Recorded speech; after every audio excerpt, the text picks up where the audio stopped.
Hi friends, welcome to Sriranga's kitchen. இன்றைக்கி நம்ம கிச்சனில் ஒரு சூப்பரான கத்திரிக்காய் வறுவல் ரெசிபி தான் பார்க்க போகிறோம். இது சாதம், வெரைட்டி ரைஸ், தயிர் சாதம் எல்லாத்துக்குமே ரொம்ப டேஸ்ட்டாக இருக்கும். வாங்க எப்படி பண்ணுறதுன்னு பார்க்கலாம்.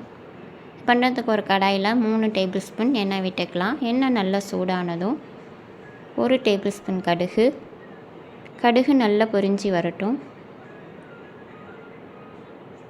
இப்போ 1 டேபிள் ஸ்பூன் உளுந்து நல்லா செவந்து வரணும். நான் 1/2 கப் அளவு சின்ன வெங்காயத்தை பொடியாக நறுக்கி சேர்த்து விட்டுக்கிறேன். இது ஒரு தடவை நல்லா கலந்து விட்டுட்டு இது கூட கொஞ்சமாக கருவேப்பிலை சேர்த்து விட்டுக்கலாம்.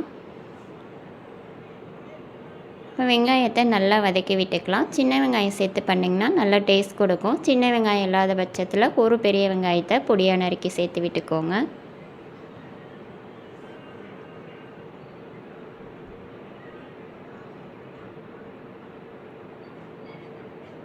இப்போ நான் 1/2 கிலோ கத்திரிக்காவை நல்லா வாஷ் பண்ணிவிட்டு நீல வாக்கில் கட் பண்ணி எடுத்துருக்கேன். இப்போ இதையும் சேர்த்து விட்டுக்கலாம்.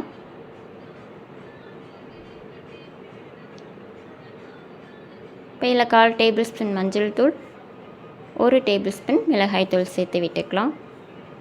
கூடவே தேவையான அளவு உப்பு சேர்த்து இது ஒரு 2 நிமிஷம் நல்லா வதக்கி விட்டுக்கலாம்.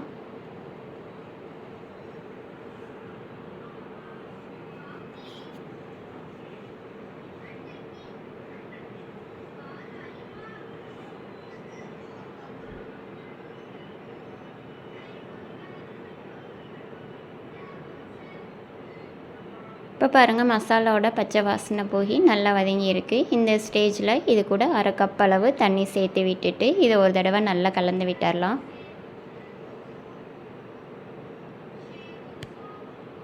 இப்போ இதை ஒரு 5லேருந்து 10 நிமிஷம் வரை மூடி வச்சுருங்க. அடுப்பை மீடியம் ஃப்ளேமில் வச்சிடலாம். காய் நல்லா வதங்கி வரட்டும். இப்போ பாருங்கள், 10 நிமிஷம் போல் ஆகிருக்கு. காய் நல்லா வதங்கி வந்திருக்கு. இந்த ஸ்டேஜில் இது கூட 1 டேபிள் ஸ்பூன் சோம்புத்தூள் சேர்த்து விட்டுட்டு இதையும் நல்லா கலந்து விட்டுட்டு நம்ம அடுப்பை ஆஃப் பண்ணிடலாம்.